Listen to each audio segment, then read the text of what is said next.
Muy buenos días y buenas tardes a todos y todas. Estamos muy contentos de realizar un nuevo lanzamiento de la revista Contrapulso, una revista especializada en los estudios de música popular en América Latina. Este ya es el quinto número y, como suele ocurrir en el número que sale a mitad de año, este número tiene un dossier, tiene artículos libres y tiene la sección de reseñas de libros, que en este número sumamos documentales. El dossier Voces y Vocalidades en Música Popular fue convocado por el historiador Javier Osorio, miembro del equipo editorial de Contrapulso, y la musicóloga Laura Jordán de la Pontificia Universidad Católica de Valparaíso. Ellos se van a referir al dossier con más detalle en la segunda parte de esta presentación, ¿no? Pero la idea de los dossiers, como ustedes saben, es estimular y aglutinar investigación en temas relevantes o de punta, ¿no es cierto? En nuestro caso, en el amplio campo de los estudios de música popular en América Latina. Fue bastante exitosa la convocatoria a este dossier. Recibimos realmente como el triple de artículos que podíamos publicar. Entonces hemos decidido dividir la entrega en dos números, ¿no? Viene esta entrega ahora y la próxima entrega es en el número de enero del año 2022, ¿no? Por lo tanto, ya está cerrada la convocatoria al dossier, pero como siempre continúa abierta la convocatoria a artículos libres, y ustedes pueden entrar al sitio de la revista y ver en el menú, digamos, de la revista las normas para autores, los envíos, las normas de evaluación, ¿no es cierto? Y así que esperamos hasta finales de noviembre artículos libres y reseñas de libros recientes y de documentales también, que pueden ser de interés para los estudios de música popular en la región, ¿no? Ahora bien, en los artículos libres, que son dos, hay un artículo escrito desde la historia y otro artículo escrito desde la sociología con mucha etnografía, ¿no?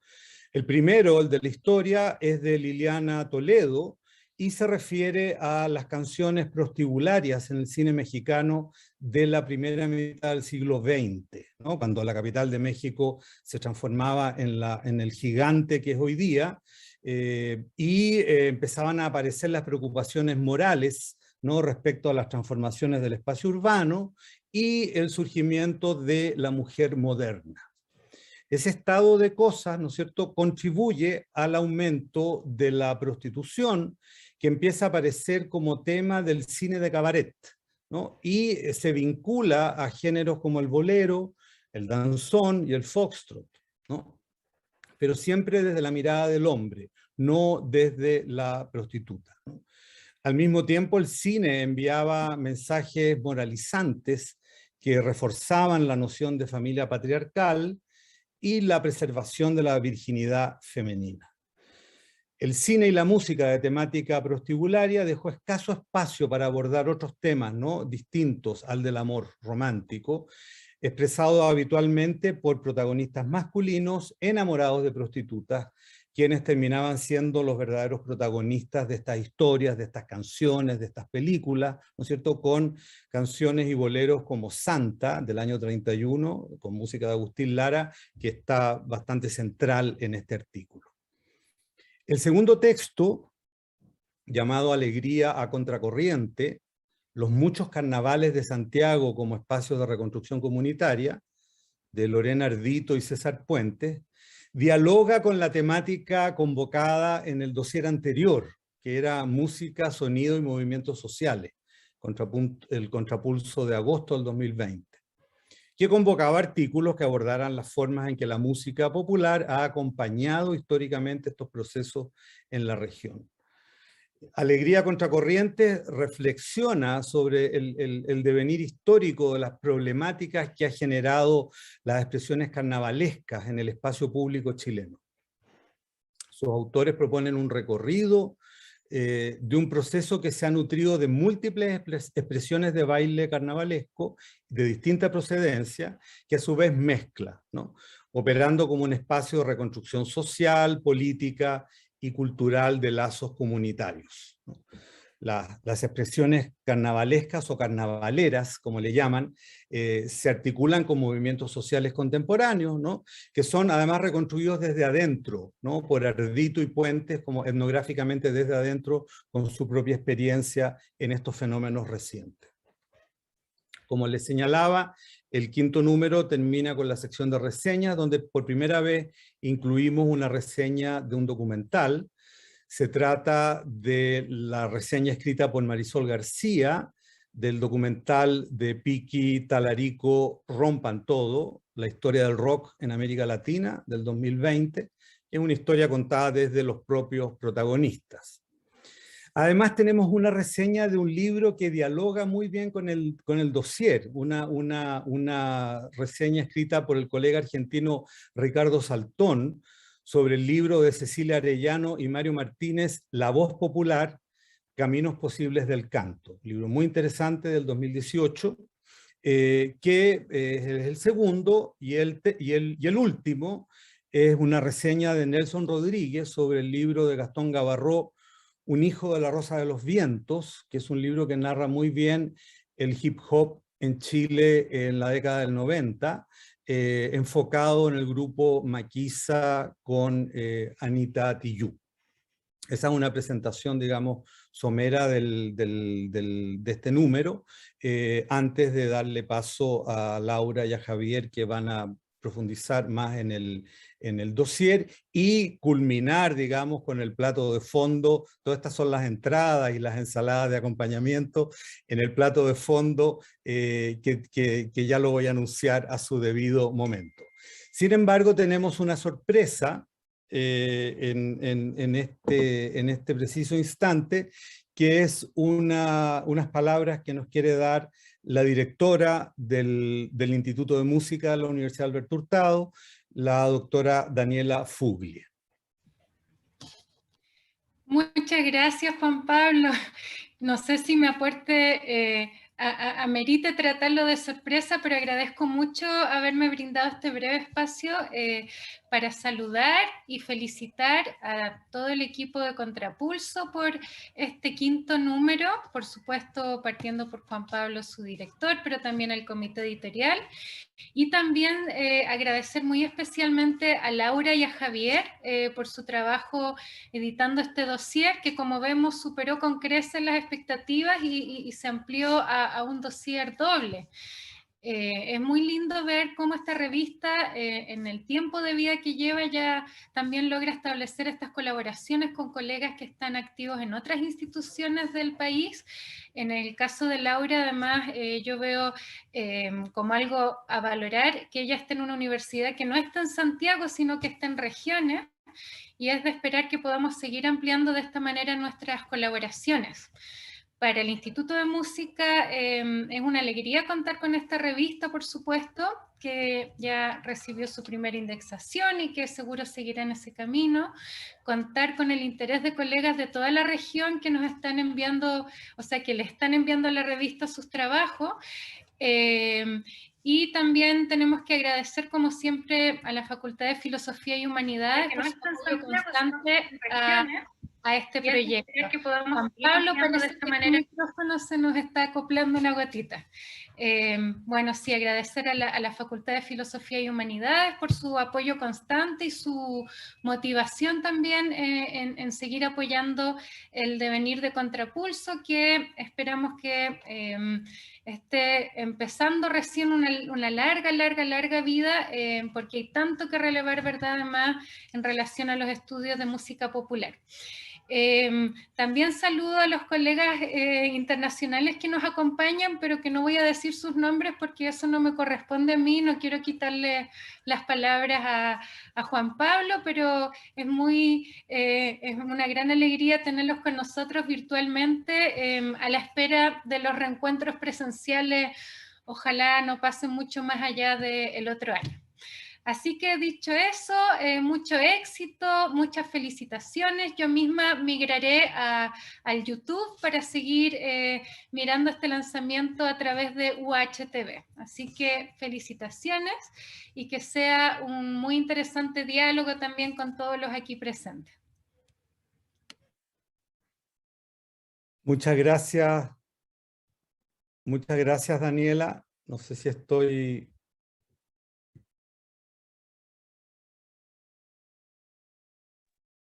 Muchas gracias, Daniela, por tus palabras y por tu compañía en todo este proceso y tu presencia en estos momentos que son como tan performativos, ¿no es cierto? Cuando se nacen, ¿no? Nacen nuevos proyectos y se instalan y se comparten con todos.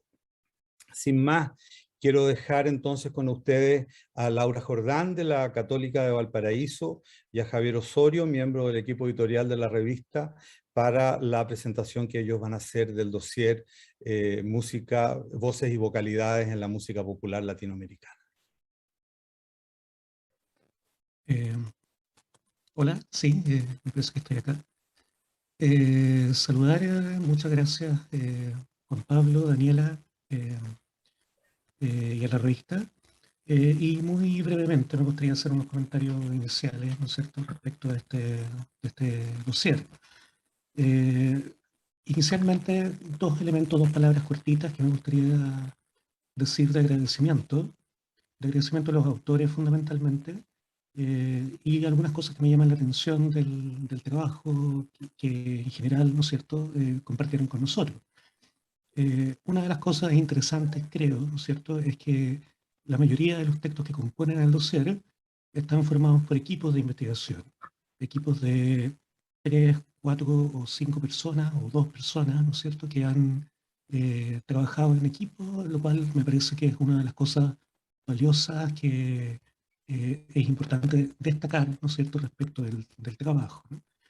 Otro elemento, por supuesto, es la diversidad que ya lo mencionaba Daniela, la diversidad de países que son parte de este trabajo, de este dossier.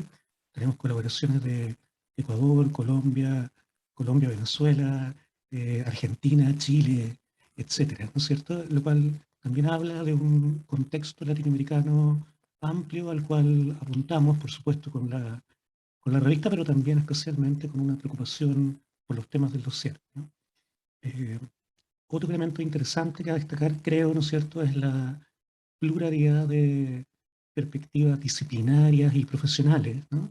Tenemos también, en este caso, por supuesto, a musicólogos y etnomusicólogos que participan de la investigación en temas de voz, de distintos enfoques, pero en la investigación sobre la voz, pero tenemos también a cantantes, cantoras, profesionales que trabajan con el mundo artístico de la voz, también a personas que trabajan desde el ámbito de la tecnología, y en este caso en particular, dos colaboraciones de fonoaudiólogas, ¿no?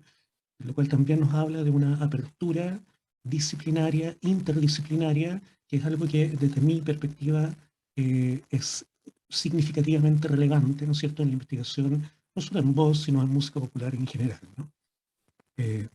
Entonces, lo último que me gustaría decir, para terminar de agradecerle a todos los autores y darle la palabra a Laura, que se va a referir un poco más en detalle al tema que tuvimos en este dossier, es bueno decir cuáles son estos textos muy brevemente. Por supuesto, el índice ya está en, en la plataforma de la revista y lo pueden descargar y ver. Pero agradecer a Luis Pérez Valero con el artículo El sonido de la voz femenina en las primeras producciones discográficas de Javier Cugat, que es un texto muy interesante, ya lo van a revisar ustedes, ¿no? El artículo de Juan Diego Parra, Mónica Herrera y Juan Francisco Sanz sobre Metal Medallo, que es algo que vamos a ver ahora en un ratito más y escuchar en un ratito más. Se llama Metal Medallo, el estertor como estética de la violencia en Medellín de los años 80. El artículo de Ana María Díaz, Macarena Robledo, sobre, el título es Voy conociendo mi voz, me voy encontrando mi flow, performance vocal y musical en el reggaetón y trap latino a través del caso de Brian Myers. Esto es muy interesante también sobre el tema del reggaetón, del trap, ¿no? Tema quizás especialmente relevante hoy día, ¿no es cierto?, con todas las cosas que están apareciendo. El texto de Paula Vilas, María Pía Latorre, Gabriela Castelli, Virginia Santronis y Marcelo Martínez, que se llama Sinuosidades sonoras, los quencos como espirales de la voz en el canto con cajas del noroeste argentino, también un texto especialmente relevante desde la mirada musicológica y etnomusicológica sobre el Kenko. Y bueno, estos artículos, ¿no es cierto?, que han quedado como agrupados, ¿no es cierto?, en torno a un tema que, como va a hablar Laura, va a decir Laura en un ratito más, nos interesó, ¿no es cierto?, centrar en el problema de la voz y de la vocalidad, ¿no? Antes de darle la palabra a Laura, quiero agradecerle especialmente a Laura. Yo, en el ámbito un poco desde el comité editorial de la revista, pero sobre todo desde la amistad que nos une hace tanto tiempo, hace mucho tiempo queríamos trabajar en algo juntos, ¿no es cierto? Y bueno, admiración y mucho cariño también y muchas ganas de continuar trabajando en temas similares. Muchas gracias, Laura, y te doy la palabra para que termines. Hola, buenas tardes. Gracias, Javier.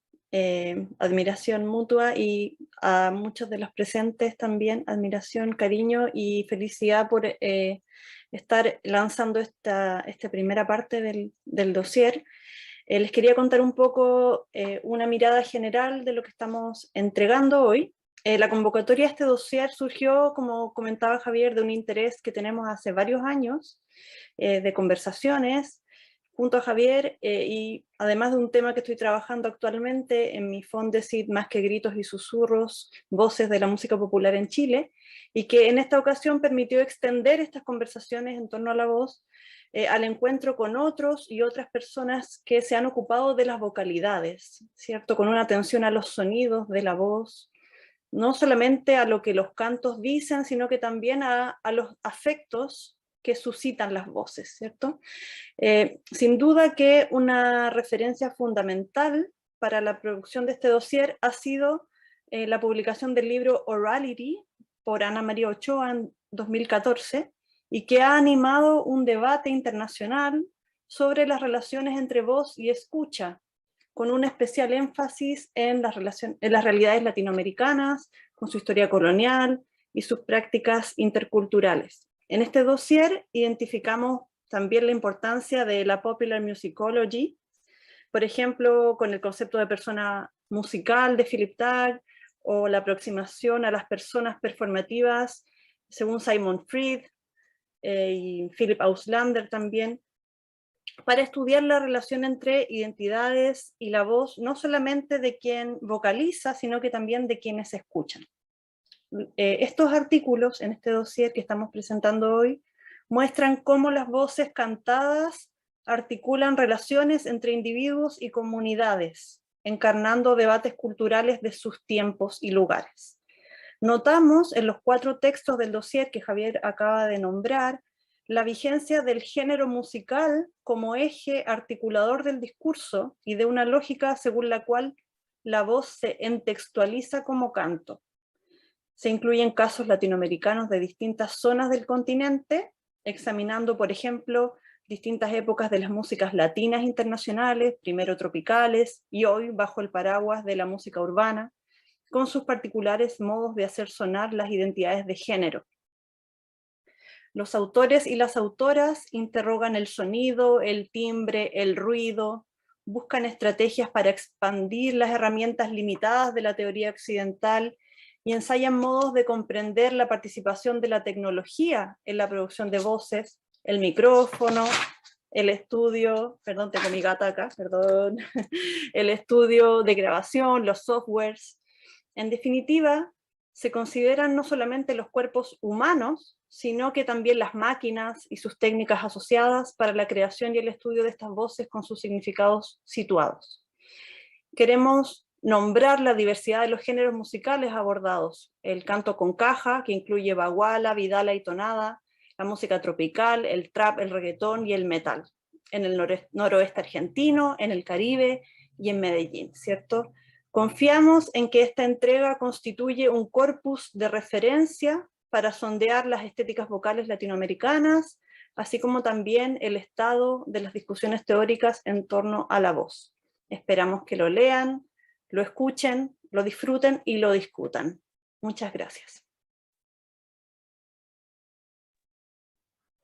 Bueno, muchas gracias Laura, muchas gracias Javier por por haber convocado este exitoso dossier muy necesario y permitir que Contrapulso siga contribuyendo al desarrollo de los estudios de música popular desde América Latina.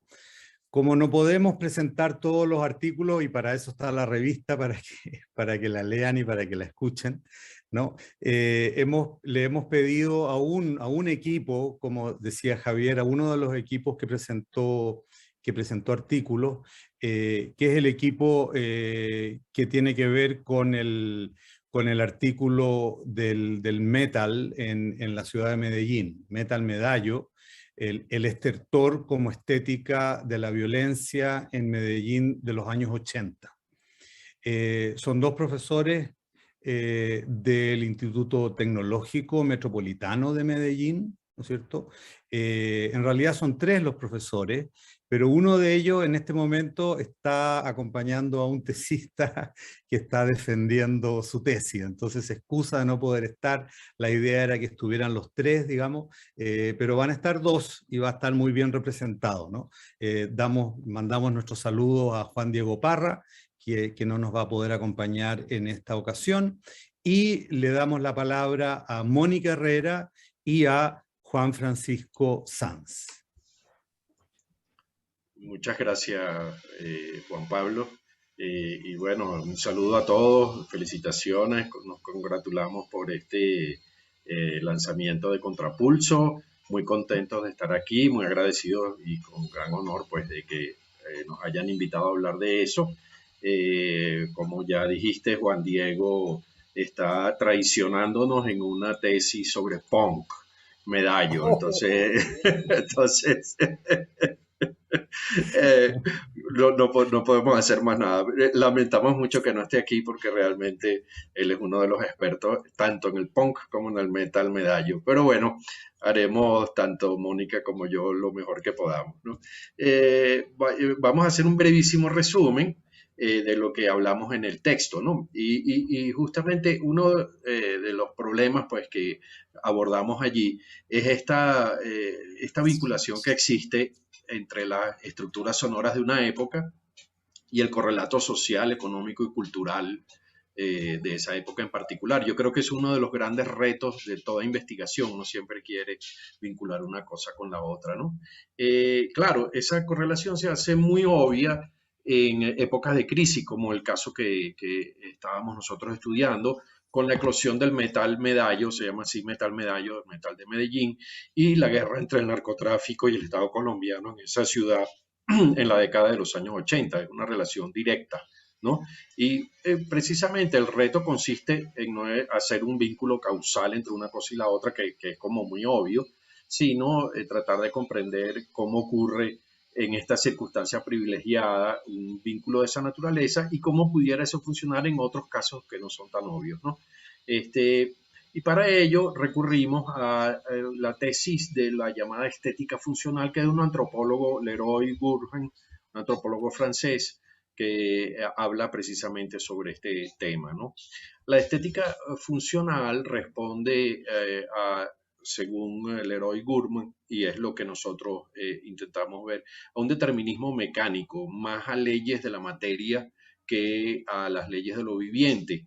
Y eso explica que su naturaleza sea idéntica en el mundo vegetal, animal o humano. Es decir, para la estética funcional, los organismos vivos dan respuestas más o menos unificadas a los problemas del entorno, ajustándose a determinaciones del medio asociado. Y justamente, pues, lo que importa dentro de esta teoría es cómo esta adaptación busca o termina en una estetización de la forma y de la función de esta adaptación, ¿no? Entonces, este paleontólogo francés explica cómo el desarrollo técnico de aquellos objetos que denomina herramientas encuentra precisamente un punto de equilibrio entre la forma y la materia, y que deriva precisamente en una estetización objetual. Entonces, eso es lo que nosotros tratamos de hacer precisamente con el caso de el metal Medallo y muy particularmente de la voz extraordinaria de uno de los cantantes emblemáticos, icónicos del metal de Medellín, que se llama Alex Oquendo, que de hecho pues ha sido tan extraordinario que ha sido como básicamente como un modelo incluso para bandas muy importantes en Noruega, sobre todo en Noruega, Dinamarca. Alex Oquendo ha sido como un símbolo. Entonces de él hemos hablado en particular pues para estudiar este fenómeno. Mónica.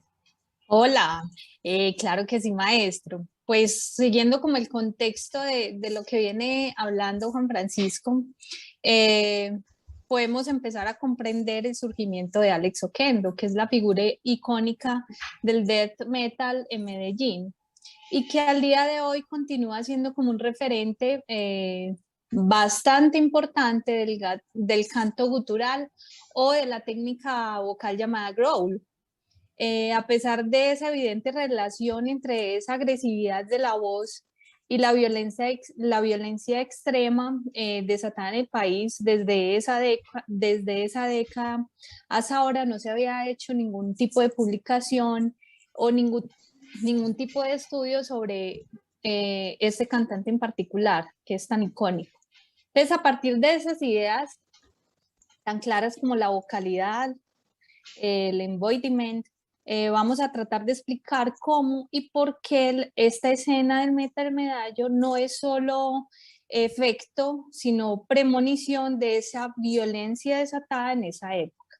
Y el estertor, que sería esa voz de la muerte, ese canto diabólico, por decirlo así, ese grito herido, su más grande reflejo. Sin embargo, verificamos que el término vocalidad va a resultar insuficiente en este caso o inadecuado para poder caracterizar lo que hace este cantante Alex Oquendo. Entonces aquí vamos a introducir esta palabra que se llama consonantidad. Maestro, si quiere hablar usted un poquito de la consonantidad. Sí, no, eso fue algo que nos inventamos porque hablar de vocalidad en alguien que no enuncia vocales no tiene mucho sentido.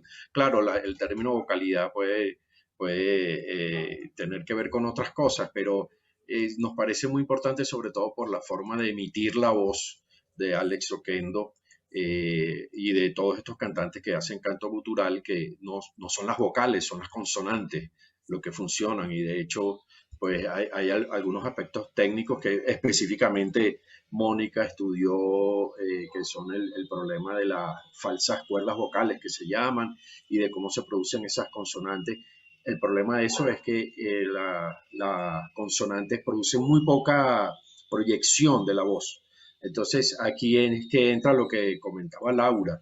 El micrófono resulta un elemento fundamental, resulta una prótesis que hay que sin duda utilizar, porque si no esta voz no suena o no resuena, pues, ¿no? De ninguna manera.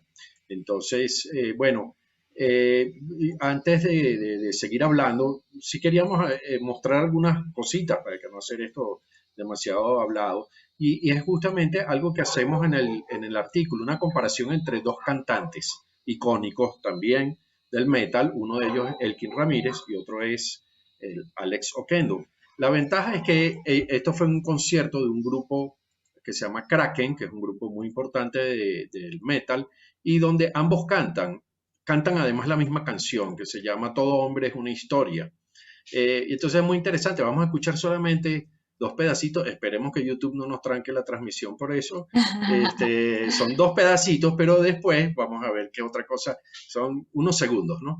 Voy a tratar de compartir la pantalla con sonido, un momentito, y aquí ya va, un momento.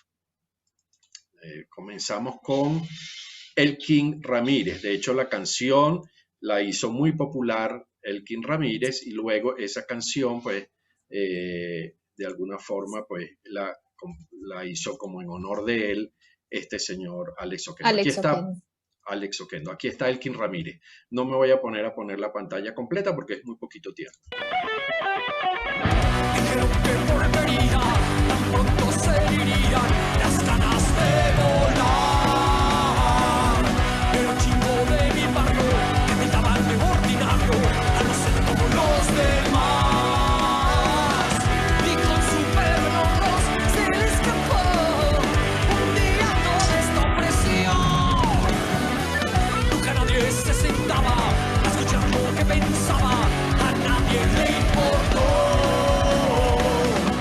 Muy bien, ese es el pedacito. Estamos temerosos de las acciones de YouTube. Ahora vamos con... Escucharon, ¿verdad? Sin problema. Se oyó. Muy bien, vamos a ver a Alex Oquendo cantando exactamente lo mismo. ¿Ok?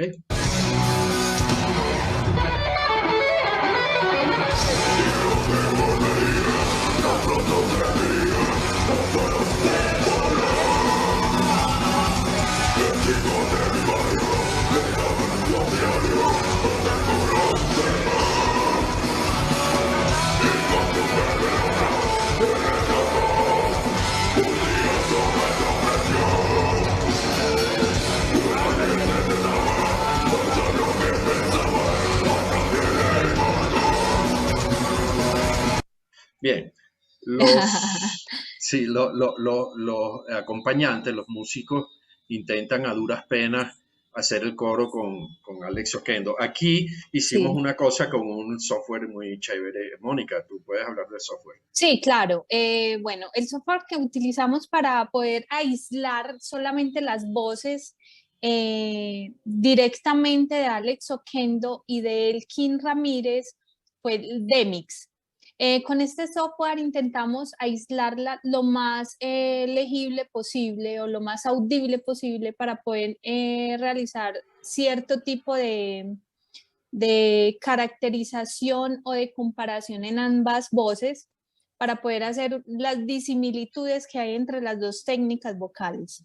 Entonces, algo que utilizamos muy claramente es la comparación de la técnica vocal que utilizan ambos cantantes. Alex Oquendo utiliza la técnica vocal llamada growl y Elkin Ramírez utiliza una técnica vocal un poco más específica utilizada para este tipo de canto con melismas y con melodías y movimientos laríngeos que permiten tener unos altos y unos bajos o unos movimientos melódicos más concretos en donde la dicción, la vocalización se escucha mucho mejor a diferencia de Alex Oquendo, que ahí es donde entra esa palabra consonantidad, que es donde no se alcanza a percibir básicamente lo que se dice, sino ciertas consonantes. O sea, si no hubiéramos escuchado el audio de Elkin Ramírez antes del de Alex Oquendo, estoy segura que nadie hubiera entendido ni un poco lo que se hubiera dicho. Entonces, vamos a escuchar la comparación y vamos a determinar de ahí en adelante como una especie de características de ambas voces. Sí, Hágale, maestro. Sí, Elkin Ramírez. Es la misma grabación, pero solo la voz. Sí. Vamos a ver si funciona. Dijeron que volvería y pronto se irían las ganas de volar. Oigan ese coro. De mi barrio y acaban de ordinarlo al ser como los demás. Y con su perro se le escapó un día de esta opresión. Muy bien, y este es Alex Oquendo. Vamos a ver.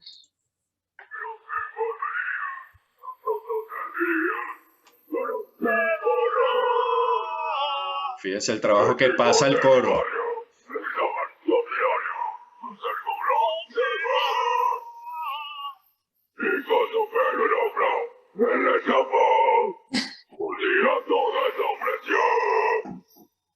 Bueno, eso es.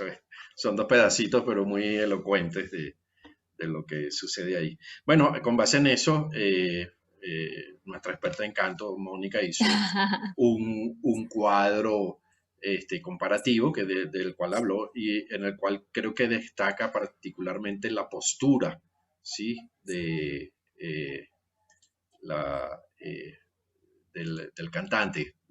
Sí, la puesta en escena. Sí, lo que llamamos como la forma de garabato. Vamos a ver si podemos ilustrar un poquito. Ya va.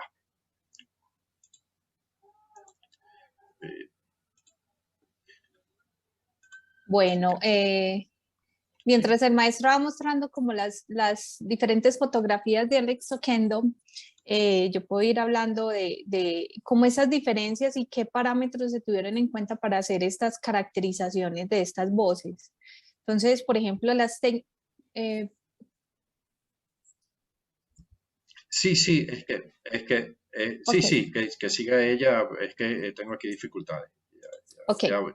Entonces, uno de los parámetros, uno o varios, tuvimos varios. En este caso, tuve en cuenta 6 parámetros, como la técnica vocal utilizada, la postura corporal de ambos cantantes, el movimiento melódico de ambas voces, el tipo de vocalización que están utilizando, qué articulación utilizan también y qué instrumentos musicales que hacen parte como de la puesta en escena para estos diferentes tipos de música. Entonces, hablando de técnica vocal, si hago la comparación entre Elkin Ramírez y Alex Oquendo, entonces, por ejemplo, Elkin Ramírez tiene una voz que se puede clasificar dentro de las clasificaciones vocales del hombre como un tenor. Inclusive, su técnica vocal también aborda notas de contratenor o falsetista. O sea, su técnica vocal es tan bien elaborada que puede utilizar estos agudos y sobreagudos en la voz masculina. Realiza movimientos vocales con colocación de voz mixta y de cabeza. O sea, que utiliza falsetes fácilmente. Su sonido es un poco nasal, hace algunos rugidos, pero muy sutiles a comparación de Alex Oquendo, lo que facilita el paso de la voz de pecho a la voz mixta. En cambio, Alex Oquendo en este caso, no tendríamos forma de clasificar su voz en ninguna de las que tiene el hombre en ese momento. Entonces, o por lo menos dentro de las categorías de cantantes líricos, sería como muy difícil. Su técnica vocal es tipo growl, es rasposa, gruñida, se siente sucia, arenosa. Entonces utiliza diferentes partes de su aparato fonador para lograr este sonido. Dentro de la postura corporal, que es otra de las características, vemos o pudimos observar que en el video Alex Oquendo utiliza en esta escena una especie de tipo garabato, que inclusive lo estamos viendo ahí en imágenes, encorva un poco su cuerpo como para poder realizar estos sonidos, y siempre tiene apoyo de una de sus piernas al piso y otra en alguna parte de algún parlante o alguna cosa. Entonces, siempre de manera muy cómica, esa forma de garabato es primordial para este tipo de canto. El movimiento melódico de la voz es otra de las características. Aquí, por ejemplo, Elkin Ramírez, se le aprecian claramente melismas y movimientos ascendentes y descendentes en la interpretación vocal. Siempre hay un apoyo del diafragma y por la forma de emitir la voz lo hace de manera muy natural. Ya la voz de Oquendo, que es esa voz de growl, de grito, de gruñido, no se aprecian diferentes movimientos melódicos, ni vocalizaciones, ni melismas. Y para realizar este tipo de técnica resulta imprescindible contar con un excelente apoyo del diafragma. No sé si notaron que para poder realizar este tipo de voz se pierde demasiado aire a la hora de emitir la voz. En la vocalización, Elkin Ramírez hace el uso de la articulación, tranquilamente se le entiende muy bien todo lo que habla, entonces aprecian con facilidad todas las vocales, consonantes y sílabas que está cantando. Al contrario de Alex Oquendo, que no se aprecian con facilidad esas vocales, las sílabas son inteligibles, la posición de la boca y los labios es muy estática a la hora de realizar el canto, por lo tanto es muy difícil entender qué es lo que está diciendo dentro del canto del growl. Dentro de la característica de la articulación, Elkin Ramírez tiene un control del aparato fonador desde la toma del aire hasta la emisión de las vocales y las consonantes, y se entiende fácilmente lo que modula en la línea melódica que está cantando. diferente a lo que pasa con Alex Oquendo. Entonces, a pesar de tener control sobre su aparato fonador, porque es una técnica vocal muy difícil de realizar, por el tipo de emisión pierde el apoyo diafragmático rápidamente, lo que no le permite realizar notas muy largas. No se comprende lo que dice en la línea melódica cuando ella existe, o sea que es totalmente plana la voz.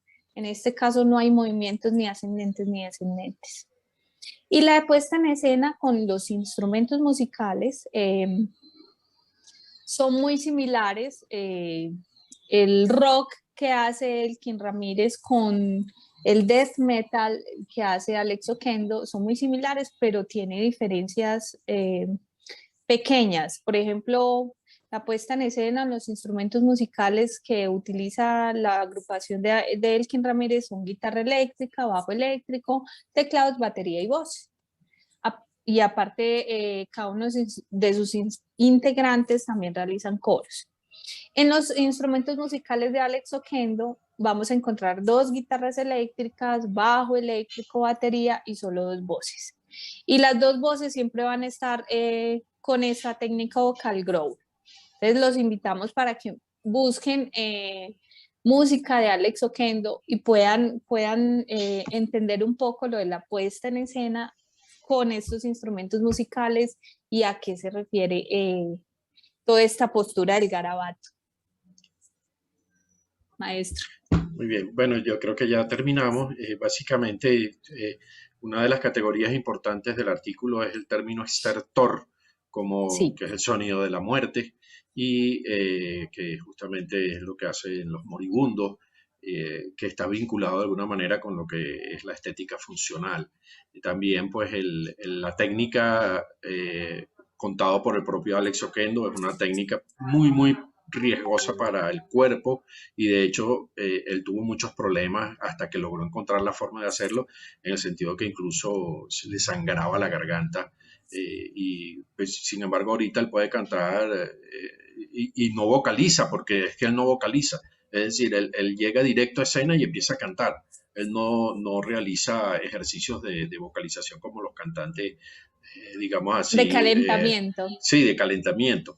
Y bueno, el trabajo futuro, estamos ahorita realizando una grabación con Alex Oquendo en el ITM, un disco, y gracias a la tecnología, pues hoy podemos separar el canal totalmente de su voz, con lo cual vamos a poder realizar estudios en software como Sonic Visualizer, y particularmente un software que desarrolló Mónica Herrera junto con Julián Cadavid, el profesor también del ITM, donde se puede, como un modulador de voz, y uno puede asignar y muestrear la voz en un teclado y tratar de ver cómo funciona en diferentes registros, etc. Entonces, bueno, ese es el trabajo futuro con esto. Ya. Cadencia Muchísimas perfecta. gracias. Sí. Muchas gracias por la invitación a presentar algunos aspectos del artículo. Muchísimas gracias, sí. Gracias, Juan Francisco, gracias Mónica. Bueno, y también a la distancia, Juan Diego. Digamos, varias cosas. Yo en algún momento en la presentación de la revista señalaba que el libro sobre canto popular de Cecilia Arellano, que está reseñado en este número, dialogaba con el dossier. Y claro, dialoga de una manera muy, muy curiosa, porque es muy fuerte cuando en el artículo del Metal Medallo hablan de la garganta sangrante de Oquendo, ¿no? Porque normalmente en el aprendizaje del canto está presente el problema de la salud vocal, ¿no? De la salud vocal. Tú tienes que cantar bien y tienes que mantener la salud vocal. Sin embargo, en música popular, con esta necesidad que hay de construir una persona a través del sonido de la voz, ¿no es cierto? Una voz que no tiene la impostación, que no tiene el aparato que tiene el canto lírico, que de alguna manera tiende a homogenizar más las voces. La voz popular es más personal, y además según los requerimientos de los géneros en particular, ¿no es cierto? La salud vocal no es una prioridad, no es una prioridad. Incluso en género tan tradicionales como el bolero, digamos, la forma de cantar de Lucho Gatica, sin duda que le trajo serios problemas, digamos, en la mitad de su carrera. Entonces, eso es una reflexión y cómo uno separa, digamos, que a veces es bien doloroso hacerlo, ¿no? Separa investigación de educación, ¿no? Investigación de pedagogía o investigación de formación de personas. Nosotros estamos constatando realidades, las estamos auscultando, ¿no es cierto? Y estamos construyendo teorías y sacando conclusiones en base a eso. Entonces, claro, el libro de Cecilia Arellano no es un libro que Oquendo debiera leer si queremos seguir teniendo death metal en Medellín. Y sobre eso, Juan Francisco, una primera pregunta. Bueno, para mí, tú te imaginarás la sorpresa que fue encontrarte en este artículo. Yo quisiera compartir con quienes nos están escuchando que Juan Francisco Sanz es un destacadísimo musicólogo y pianista venezolano que está radicado en Colombia, al que nos une una larga amistad y un largo compartir muchas etapas de nuestra vida juntos en distintos lugares también del mundo. Y claro, uno a Juan Francisco lo identifica con el piano, lo identifica mucho con el siglo XIX, ¿no es cierto? Y con situaciones, en situaciones sonoras y situaciones musicales bastante alejadas, digamos, ni siquiera del metal, o sea, del death metal. Entonces, mi pregunta, pero sabemos la naturaleza inquieta, buscadora, interrogadora de Juan Francisco. Entonces, mi pregunta es una pregunta un poco personal, como para empezar, decíamos, ¿cómo diablos llegaste aquí, Juan Francisco? ¿Cómo fue que llegaste acá? ¿Cómo se constituyó este proyecto? Por favor, Bueno, cuéntame. lo primero es que me van a disculpar porque aquí dan serenatas en la calle y en este momento están dando una, o sea que si se mete música me dicen si no se oye, ¿no? Que entre. Estamos musicalizados. Aquí me están corrompiendo, obviamente, y ya llegué al metal.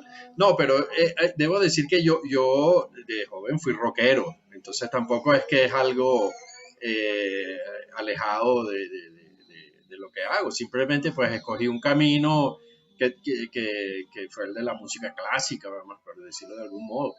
Pero sí, estamos en extremos, porque de aquí del metal, esta noche voy para una conferencia sobre el libro sexto de María Antonia Palacio, entonces estamos en extremos muy opuestos. Sin embargo, yo sí creo que a mí me interesa mucho el tema por ejemplo, de la técnica vocal. Yo sí creo que Alex tiene una técnica, es que si no hubiera durado 40 años cantando y ahora está cantando mejor que nunca. Entonces, tiene una técnica, la ha encontrado y justamente cuando hablamos del trabajo futuro con Mónica, precisamente es tratar de ver cómo se puede sistematizar eso, esa técnica, si es que es posible, pero como tú dices, es muy personal, pero al mismo tiempo hay elementos técnicos bastante estudiados sobre esto. Por ejemplo, la tensión diafragmática que tiene que ver con la violencia, que es como la postura erguida de cuando alguien se va a defender de un golpe, por ejemplo, ¿no? Que uno se pone y aprieta el diafragma y de ahí viene esa postura así un poco extraña, ¿no? Entonces, bueno, nada, llegué ahí por rockero inicial y por la perversión que me están sometiendo aquí, pues, ¿qué vamos a hacer? El rock nunca nos abandona. No, nunca. Hay una pregunta para Mónica que tiene que ver con cómo se explica que la estética vocal del metal medallo siga vigente en la Medellín contemporánea, que es un poco eso. Bueno, lo que pasa es que aquí en Medellín, básicamente en toda Colombia, toda esta parte de violencia, de conflicto, todavía no se ha terminado. Entonces todavía hay mucho que decir. Y los jóvenes de nuestra ciudad, su forma de expresar de cierta manera ese dolor, esa angustia, esa violencia a la que se someten día a día, es muy fácil de poderla canalizar por medio de este tipo de músicas, este tipo de voces. Normalmente este tipo de canciones está ligada a problemas sociales, a problemas o a conflictos dentro de nuestra cultura, dentro de nuestra ciudad. Entonces, la forma más directa de poder hacer algún tipo de exclamación, algún tipo de protesta, algún tipo de hacerse sentir, es por medio de la música, de la cultura, de estas voces que pueden transmitir eso directamente. Y estos chicos no la han dejado oír todavía. Aquí en Medellín el rock, el metal todavía está muy arraigado, muy en las entrañas de los jóvenes. Entonces esta estética yo creo que va a durar mucho tiempo, no solamente en el rock. Hay muchas músicas, incluyendo ahora las músicas urbanas, también están incluyendo este tipo de dolor y de expresión dentro de las músicas de nuestros jóvenes, y más en esta ciudad, que todavía no se ha permitido vivir una paz o una tranquilidad social como tan directa. Muchas gracias, Mónica. Claro, aquí nosotros tenemos un ejemplo con una canción de Los Prisioneros que se llama El baile de los que sobran, que tiene que ver con el problema de la educación, ¿no? De la segregación educacional, que el propio Jorge González en algún momento, con dolor y con sorpresa, vio como era una de las canciones emblemáticas del estallido social chileno del 2019, como que todavía seguía vigente la canción, ¿no? Para qué decir Violeta Parra y todo aquello. Y eso genera una pregunta, ¿no? Una pregunta estética súper interesante, digamos, ¿no? Que si se solucionan los problemas, esas canciones dejarían de ser, perderían vigencia esas canciones, o pasarían a otra categoría de construcción de memoria, ¿no? Sí, es lo que hablábamos de la estética funcional, justamente, que ese es el problema, cómo vincularlo y cómo esas estéticas se van adaptando a nuevas circunstancias, porque nosotros escuchamos Beethoven o Haydn o canto gregoriano o lo que sea muy antiguo, pero no lo escuchamos como se escuchaba en esa época, obviamente. Entonces eso se ha readaptado.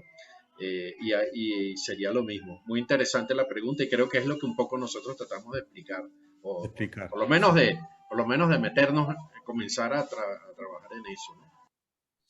Bueno, los editores del dossier quieren entrar en diálogo directo con ustedes, digamos. Ya han tenido ya estamos todos en imagen, ya han tenido interacción a través de la revista, pero ahora el momento más esperado, ¿no? Cuando los editores hablan directamente con los autores. Laura, por favor.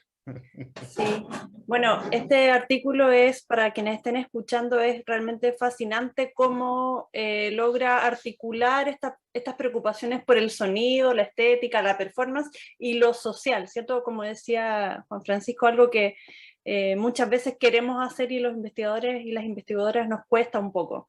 Y este artículo lo logra muy bien. Uno de los elementos que me parece muy interesante y que contribuye particularmente es en esta propuesta no solo terminológica, sino que también conceptual, lo de consonantización o, bueno, ustedes saben. Consonantidad. Es imposible de pronunciar.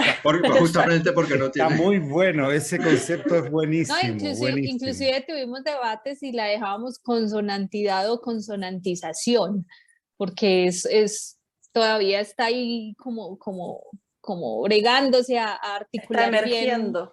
Sí. Claro, a mí me gustaría si pueden comentar un poco más de aquello, porque justamente un poco vinculado con lo que preguntaba antes Juan Pablo, ¿no? Tenemos todo un aparataje teórico que proviene de ciertos tipos de canto y que nos permite una primera aproximación, por ejemplo, las categorías de voces, las tesituras y todo, y nos permite describir algo, un primer nivel, pero luego empezamos con los problemas cuando las estéticas son muy distintas, nos hablan de otros cuerpos, otras relaciones con el cuerpo, y aquí remito a lo que decía Juan Pablo, del dolor, de la salud y todo eso, pero también cuando, me refiero a cuando los términos no dan para poder describir lo que estamos oyendo cómo ustedes identifican esta limitación de la palabra vocalidad. Incluso nuestro dossier se llama Voces y Vocalidades, ¿no? Que tiene un énfasis en la dimensión melódica por defecto. Entonces me parece muy interesante no solo la propuesta particular que ustedes hacen, sino que abrir ese debate o profundizar, ojalá, acerca de las limitaciones y la necesidad de una teoría adecuada para estas voces. Aquí están vendiendo aguacates ahora, disculpe. esto es realmente un paisaje sonoro. Falta que pase el manicero. Sí, sí. Bueno, sí, muy interesante la pregunta, Laura, porque sí, una de las cosas, yo creo que el hallazgo de esta palabra, porque se fue hablando y intercambiando cosas en el equipo, que por cierto Javier se refirió a eso, y yo creo que sí, muy contentos de haber trabajado desde, por ejemplo, yo no soy de Medellín, entonces pese a que la historia de Medellín es harto conocida para todos los que estuvimos en los años 80, pues, y leíamos periódicos, veíamos televisión, yo no soy de Medellín, entonces claro, lo que aprecian los de aquí no es lo mismo que aprecio yo que tengo 3 años viviendo aquí. Eso por una parte, pero por la otra, por ejemplo, el problema, lo que tú dices de la técnica, cómo llamarlo. Entonces, claro, el término vocalidad nos hacía mucho ruido, porque, como decimos, si bien no tiene que ver con vocal directamente, sino más bien como con voz, pero evoca siempre el término de lo vocal y de la vocalización que es cantar con vocales, ¿no? Entonces, bueno, el término este de consonantis, ese mismo. Consonantidad. Nunca lo puedo decir. Nos pareció importante, pero también otro que es el que lleva el título, el término de estertor, porque el estertor es un ruido muy, muy impresionante, que es lo que realmente hace Oquendo. Oquendo, ¿sí? Oquendo hace un estertor, o sea, ese es el ruido que hace la voz cuando una persona muere. Entonces, el caso del estertor, pues, explotar eso estéticamente es verdaderamente impresionante, pues, que esta persona, no solo él, por supuesto, esto lo han hecho muchos cantantes, pero ha sido un objeto de estudio, por cierto, muy, muy recurrido creo que era Javier el que decía, se refería a los estudios, digamos, desde la audiología o de la foniatría. Hay muchos estudios sobre el growl, porque es una cosa muy importante desde el punto de vista de cómo se maneja internamente y los músculos involucrados y además que no solamente una estética del metal. Bueno, en ese sentido yo creo que para nosotros fue una experiencia interesante y creo que es una contribución que, por supuesto, ahora que está por empezar a hablar de eso, pero como tú dices, Laura, yo creo que sí que es importante reflexionar sobre que no es solo las vocales o los ruidos, digamos, consonantes, son no solo las vocales, sino las consonantes también, ¿no? Mira, hay una pregunta que refleja, digamos, la virtud de producir los cruces entre músicas y especialidades, que de alguna manera Juan Francisco yo planteé que estaba integrando. En este caso es de Daniela Fuglie, que ella trabaja sobre música contemporánea, música docta contemporánea, que es un poco como nos referimos a la música clásica, o la música contemporánea en general, digamos, no tiene que ver con el metal, el rock ni la música popular, pero naturalmente que desde las vocalidades de la música contemporánea, digamos, que por supuesto, y Javier me va a comprender, si la revista Contrapulso no estuviera circunscrita a la música popular en América Latina, el dossier de vocalidades habría sido 5 veces más grande que el que tenemos, que ya es grande.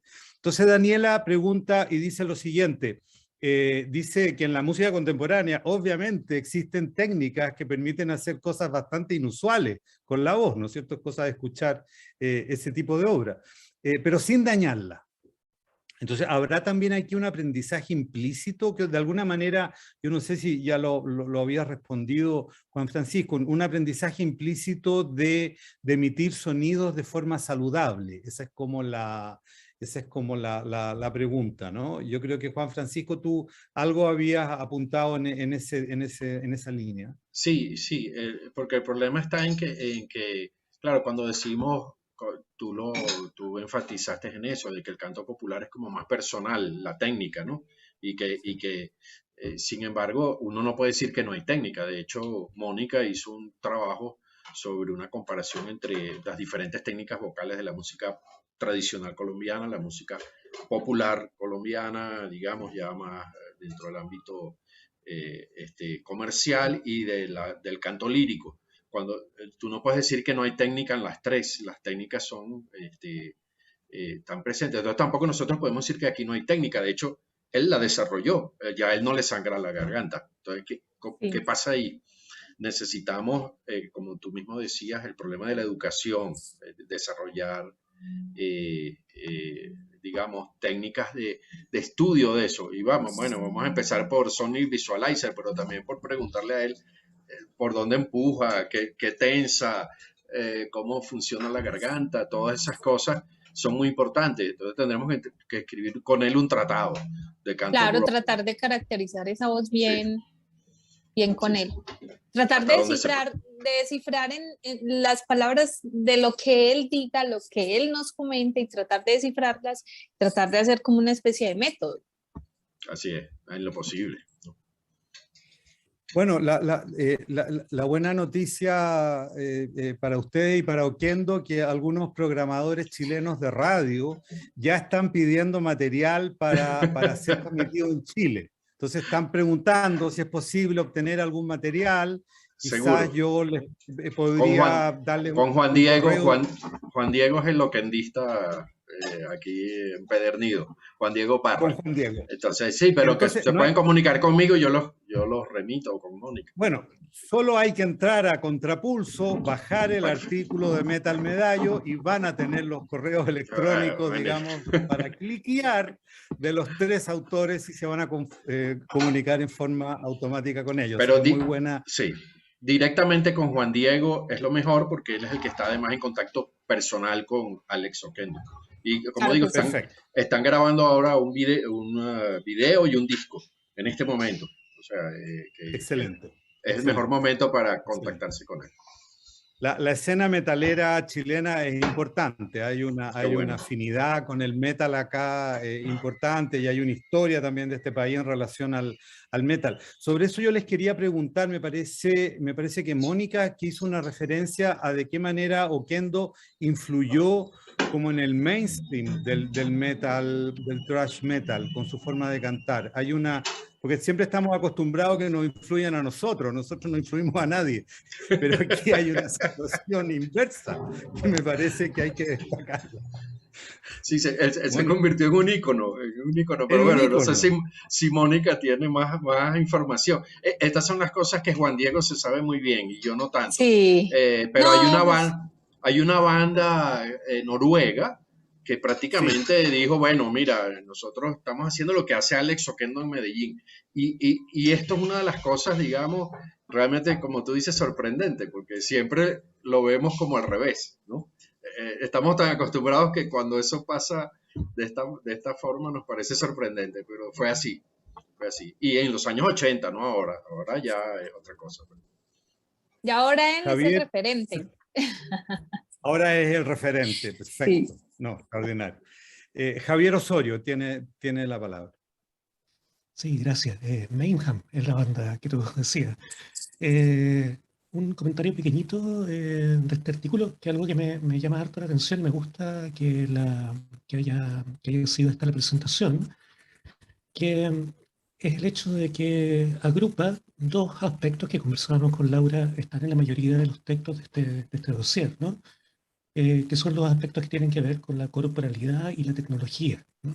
De algún modo la voz como objeto, ¿no es cierto?, es algo que aparece como disociado o articulado más bien entre estos dos ejes, ¿no? El eje corporal y el eje tecnológico, ¿no? Entonces, claro, mencionaba Mónica algo respecto de la postura corporal, ¿no es cierto?, como un modo de generación vocal, ¿no es cierto?, de esta técnica, llamémosla, ¿no? Pero mi pregunta tenía que ver con el otro lado, ¿no? Con el aspecto tecnológico. Mencionan ustedes también algo en el artículo de la microfonía, ¿no? Los micrófonos. Entonces, respecto de eso, quizás hay algo también que se puede profundizar, pensando también, lo decía Juan Francisco, en el aspecto histórico, ¿no? De la tecnología en una condición latinoamericana, ¿no es cierto?, respecto de la forma del canto, ¿no? No sé si tienen algún comentario sobre eso. Bueno, sí, en particular, yo no sé, Mónica, a lo mejor puede decir algo, pero la cuestión del micrófono es importantísima. Ya Juan Pablo ha escrito sobre eso, y bueno, mucha otra gente, pero creo que a él lo citamos en el artículo en particular sobre ese punto. Y es que, pongámonos en el caso contrario, yo trabajé varios años en la ópera, y entonces uno no se da cuenta, pero poner un micrófono a un cantante de ópera es como inyectarle esteroides a un deportista. Eso es inaceptable. Es decir, si nos ponemos al revés, nos damos cuenta de que no, justamente cantar ópera es un acto de acrobacia. Él tiene que llenar con su voz el teatro. Por supuesto, esos teatros tienen que ser de una característica propia. Ya cuando Pavarotti canta en un estadio, ya eso no es posible. Entonces tiene que recurrir al micrófono y tratar de hacer como una emulación de que está cantando, digamos, acústicamente, pero no. En el canto popular es al revés, todo se basa en el micrófono. Entonces, y si hay algo que se debe basar en el micrófono es el growl, porque, como dijimos, ahí no hay proyección. Proyección. Sí, eso, Mónica, termina tú. Gracias, maestro. Lo que pasa es que este tipo de voces, al no tener proyección y tener tanta deficiencia dentro de la articulación y la vocalización, y al no entenderse bien lo que dicen, tienen que recurrir a un exoesqueleto, o sea, sacar de su cuerpo lo que van a hacer y transmitirlo de alguna manera, porque si no, entonces sonaría toda la banda, pero entonces, ¿qué pasa con la voz? Entonces, obligatoriamente para ese tipo de voces hay que utilizar un micrófono. Hay que exteriorizar ese sonido porque si no, la proyección sería imposible. Y obviamente ¿cómo se dice? El entendimiento de la palabra o de la melodía. Sí, la inteligibilidad. Esa palabra, inteligibilidad. Se haría de manera confusa, o sea, no habría entendimiento alguno. Entonces sí es muy importante utilizar siempre amplificación para la voz, en este caso. También hay un elemento importante en el artículo, creo que resaltamos justamente sobre la inteligibilidad del discurso, ¿no? De lo que se dice, y es el vínculo con aquello que, bueno, cuando empezó el metal en los años 80, yo me acuerdo que, no, que eso es demoníaco, que están las letras al revés, todo ese cuento que era, como se llama, mitos populares sobre este canto, y realmente si uno oye lo que se pone a oír más o menos con detalle, puede escuchar que él está diciendo una letra, sin ningún problema, él no está inventando letras. Lo que pasa es que como no usa vocales, parece un nuevo lenguaje. Y ahí nosotros lo vinculamos con el canto, tú sabes, de los chamanes, ¿no? Sí. Que parece una neolengua, una lengua mágica, pero realmente ellos están diciendo cosas, digamos, dentro del lenguaje estandarizado, pero como lo están diciendo así con puras consonantes, pues no se alcanza a entender bien. Entonces, todo esto también está vinculado un poco con este tipo de voz o este tipo de canto. Hay una pregunta de Lorena Valdebenito, que es miembro del comité editorial de la revista, que tiene que ver un poco con los juicios de valor que uno asocia a los tipos de voces, ¿no es cierto? Entonces, sí, se podrían explorar otro tipo de categorías, ¿no? Que el decir, porque que esa idea como de música diabólica o de algo terrible, en el caso del canto gutural, ¿no? Digamos, por la connotación negativa que pueden tener esos conceptos. Claro, el destertor es imposible, por muy negativo que sea, nadie se quiere morir, pero no nos queda otra. Entonces, bueno, ya, Pero claro, lo diabólico a lo mejor lo podemos tomar distancia, no sé, a lo mejor el diablo ayudó a que se desarrollara el blues y no es tan malo, ¿te fijas? Pero, pero, pero esa idea, digamos, seguimos utilizando como asociaciones que ya están como naturalizadas, o podemos explorar, digamos, otro tipo de asociaciones o adjetivaciones o categorías, digamos, como para definir este tipo de voces guturales, especialmente. No, claro. Además porque las voces guturales no son propias del metal, es decir, hay canto gutural budista, de los monjes budistas, Claro. y dudo que nadie asocie eso con lo diabólico. Justamente, Claro. yo creo que es importante comprender que en lo que acabo de decir, que ellos están cantando una letra, y esa letra es lo que están cantando como si lo cantara cualquiera, pero como no tiene vocales, eso crea técnicamente se llama glosalia, es decir, un tipo de canto donde tú no entiendes y parece una lengua babélica, una lengua nueva, que la persona está actuando de medium. Eso pasa con los chamanes, que tampoco dudo que nadie ligue el chamanismo con lo diabólico. Bueno, menos que sea un católico, pues, pero muy empedernido, pero en general no. Extremista. Sí, entonces yo creo que esto es importante también porque tampoco podemos evitar la carga cultural que tenemos. Esto ocurría en la profecía, ¿no?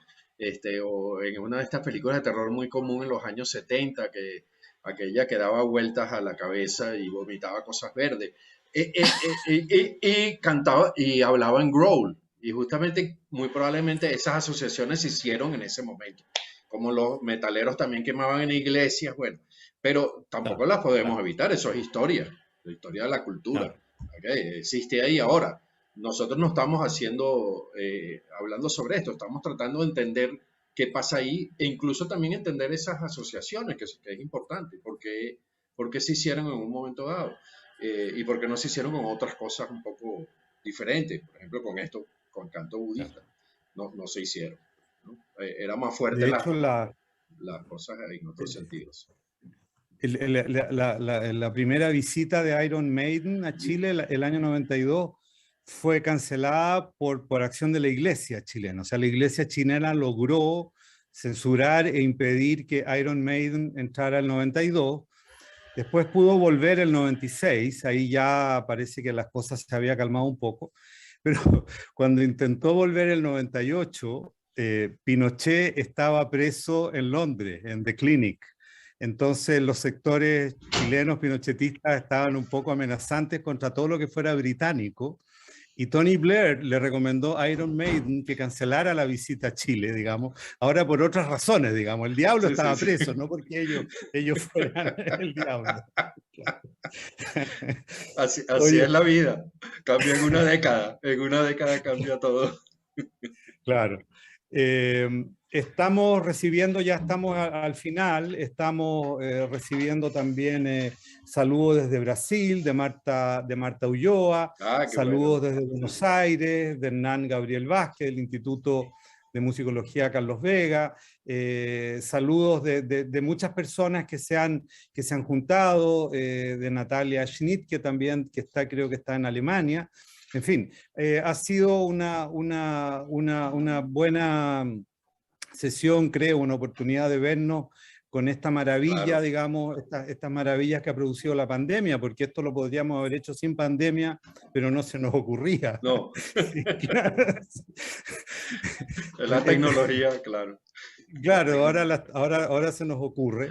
Yo no sé si los editores quieren decir alguna palabra al cierre. Recordemos que todavía viene una segunda entrega del dossier. Esto continuará como las películas de aventura antiguas que las daban por episodios, ¿no? Javier, sí.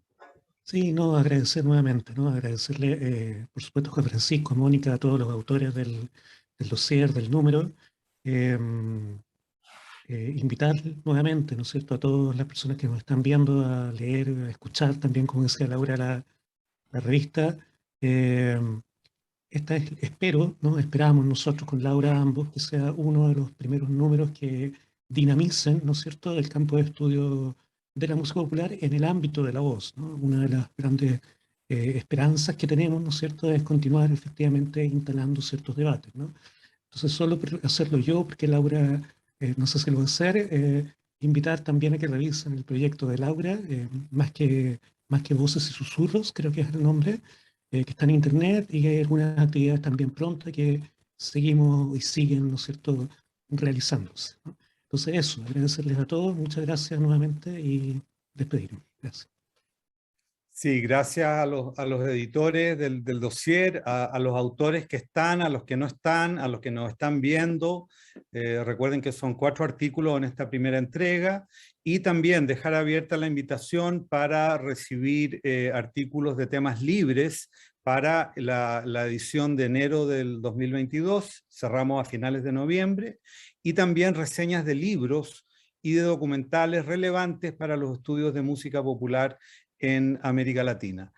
Quisiera agradecer también al Instituto de Música de la Universidad Alberto Hurtado y a la Facultad de Filosofía y Humanidades que alberga la revista, que han apostado, digamos, colegas que son de otras áreas, filosofía, literatura, historia, artes, ¿no es cierto? Incluso dentro de la propia música, porque las lógicas de los conservatorios, de los institutos de música, no siempre están en comunión con este ámbito más de investigación, pero tratamos, digamos, de establecer los puentes.